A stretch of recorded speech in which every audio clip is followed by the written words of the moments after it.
की एक छोटी बच्ची अपनी माँ कमला, पिता रामू और बूढ़ी दादी के साथ रहा करती थी। मीनू अपने माँ पिता की एक लौती संतान थी। मीनू के माँ पिताजी मजदूरी कर अपना और अपने परिवार का पेट पालते थे। मीनू दिखने में काली थी, लेकिन पढ़ाई में वो हमेशा ही अव्वल रहा करती थी। अब मीनू 8वीं कक्षा में थी। उसकी पढ़ाई की जिज्ञासा इतनी ज्यादा थी कि अब गांव में उसे अपने सवालों के जवाब मिलना कठिन हो चुका था। तो एक दिन मीनू की टीचर रामू से, रामू, तुम्हारी बिटिया बहुत होशियार है, लेकिन इस छोटे से गांव में उसके गुणों का कोई महत्व नहीं बचेगा। तुम मीनू की पढ़ाई के लिए उसे शहर भेजो, ताकि उसकी अच्छी पढ़ाई हो और उसकी जिज्ञासा पूरी हो। लेकिन जनाब, आप तो जानते हो, हम मजदूरी करते हैं, ये सब हम कैसे कर पाएंगे। देखो रामू, मेरा भाई शहर में रहता है। मैं उससे बात करके तुम्हारे लिए और तुम्हारी पत्नी के लिए वहाँ कोई ना कोई काम जरूर दिलवा दूंगा। लेकिन सर जी, मैं ऐसे फैसले अकेले नहीं कर सकता। मुझे घर जाकर अपनी माँ से बात करनी होगी। हाँ हाँ, क्यों नहीं रामू, लेकिन एक बात याद रखना, तुम्हारी बेटी में अविश्वसनीय गुण है। पढ़ाई करने की पूरी क्षमता है उसमें। तुम उसे जरूर पढ़ाओ और आगे ले जाओ। रामू घर जाने के लिए निकलता है, लेकिन उसके दिमाग में आज सिर्फ और सिर्फ मीनू के टीचर ने कही बात दोहरा रही थी। तो अब वो मन ही मन सोच लेता है कि चाहे जो हो जाए, मैं अपनी बेटी को आगे जरूर पढ़ाऊंगा। उसे जो चाहिए वो सब दिलाऊंगा, चाहे मुझे दिन रात मेहनत क्यों न करनी पड़े। रामू घर जाकर सबको अपना निर्णय बताता है और टीचर की मदद से शहर में एक छोटा सा घर किराए पर ले लेता है और वहीं पर एक बिल्डिंग में वॉचमैन का काम करने लगता है। साथ ही मीनू की माँ भी उसी बिल्डिंग के लोगों के घर जाकर झाड़ू, बर्तन, कपड़े धोना, ये सारे काम करने लगती है। और मीनू का टैलेंट देखकर इंग्लिश स्कूल के प्रिंसिपल भी उसे झट से अपने स्कूल में एडमिशन दिलवा देते हैं। आज मीनू का स्कूल में पहला दिन था। जैसे ही मीनू स्कूल में जाती है, वो दूसरे बच्चों से बातें करने की कोशिश करने लगती है, तो हर कोई उसे टालने लगता है कि तभी एक लड़की, अरे अरे, ये देखो कितनी काली लड़की है। इसे देखकर तो मेरी तबीयत ही बिगड़ जाएगी। उस लड़के की बात सुनकर मीनू को बहुत बुरा लगता है, लेकिन मीनू कुछ कहे बिना ही वहाँ से अपने कक्षा में चली जाती है। तो वहाँ भी उसके पास कोई नहीं बैठता। थोड़ी ही देर में स्कूल की घंटा बज गई और टीचर क्लास में आकर, good morning students. Good morning teacher.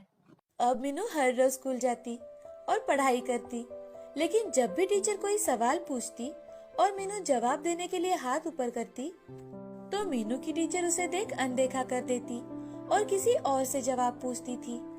एक दिन की बात है, टीचर ने बच्चों को साइंस का एक सवाल पूछा। क्लास में इस सवाल का जवाब मीनू के अलावा किसी और को पता ही नहीं था।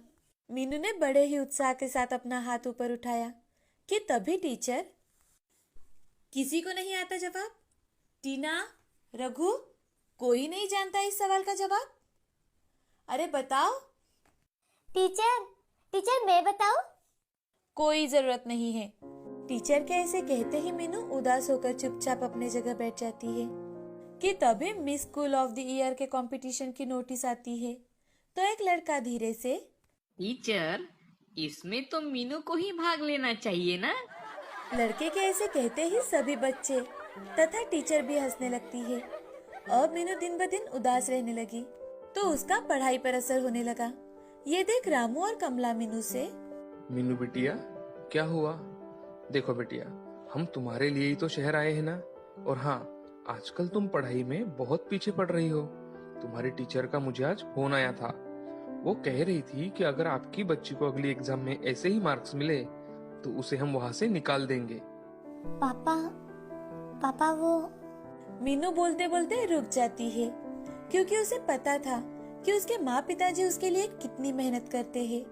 वो अपने पापा से, नहीं पापा, अब मैं अच्छे से पढ़ाई करूंगी। मीनू की सारी परेशानियां उसकी दादी समझ रही थी, लेकिन दादी वक्त आने की राह देख रही थी। अब दूसरे ही दिन दादी मीनू से, मीनू, मुझे पता है कि तेरे स्कूल में तुझे कोई पसंद नहीं करता। तेरे रंग से सभी नफरत करते हैं। तुम दिखने में गोरी नहीं हो, लेकिन हाँ, पढ़ाई में तुम सबसे बेहतर हो। देख लेना, आज नहीं तो कल पूरा स्कूल तुमसे दोस्ती करना चाहेगा। तुम सिर्फ और सिर्फ मन लगाकर अपनी पढ़ाई करो, बाकी की बातों पर ध्यान मत देना बेटा। दादी की बातों से मीनू अब बहुत ज्यादा प्रेरित हो जाती है और मन लगाकर अपनी पढ़ाई करने लगती है और धीरे धीरे वो फिर से अपने आप को काबिल बनाने लगी। मीनू मोबाइल के जरिए हर एक सवाल का जवाब ढूंढने लगी। दिन बीत रहे थे, लेकिन अभी तक स्कूल में मीनू से कोई भी बात नहीं कर रहा था।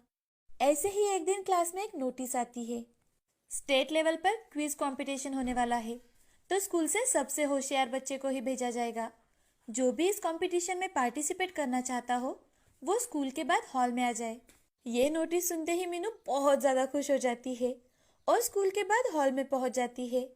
वहां जाते ही मीनू की टीचर मीनू को देख, मीनू तुम यहाँ क्यों आई हो? क्या जानती नहीं यहाँ तुम जैसे दिखने वाली लड़की की कोई जरूरत नहीं है? टीचर, यहाँ तो क्विज कंपटीशन की टेस्ट चल रही है ना, कि miss school of the year की। अच्छा, तो अब तुम मुझसे बहस भी करना चाहती हो? टीचर और मीनू की बात चल रही थी कि तभी स्कूल के प्रिंसिपल वहां आते हैं और वो मीनू से, अरे तुम मीनू हो ना? अच्छा किया, इस कंपटीशन के लिए अपना नाम लिखवा दिया। स्कूल का नाम रोशन करना बिटिया। चलो अंदर चलो। प्रिंसिपल के ऐसे कहते ही मीनू की टीचर की बोलती बंद हो जाती है और मीनू प्रिंसिपल के साथ हॉल में चली जाती है। वहां जाकर मीनू सबको अपने ज्ञान से चकित कर देती है। उसका ये टैलेंट देख मीनू को उसके चेहरे से नफरत करने वाला हर एक बच्चा उसकी ओर देखता ही रह जाता है। अब मीनू स्टेट लेवल पर होने वाली कंपटीशन में भी फर्स्ट आती है। मीनू के माँ पिताजी भी अपनी बेटी की तरक्की देख बहुत ज्यादा खुश हो जाते हैं। इस कहानी से हमें ये सीख मिलती है कि किसी की पहचान उसकी सुंदरता या गोरापन नहीं होता, इंसान की सही पहचान उसके दिल और दिमाग से होती है। अगर आपको हमारी वीडियो पसंद आई हो तो हमारे चैनल को प्लीज सब्सक्राइब कीजिए ताकि कोई भी वीडियो आपसे मिस ना हो। Thank you.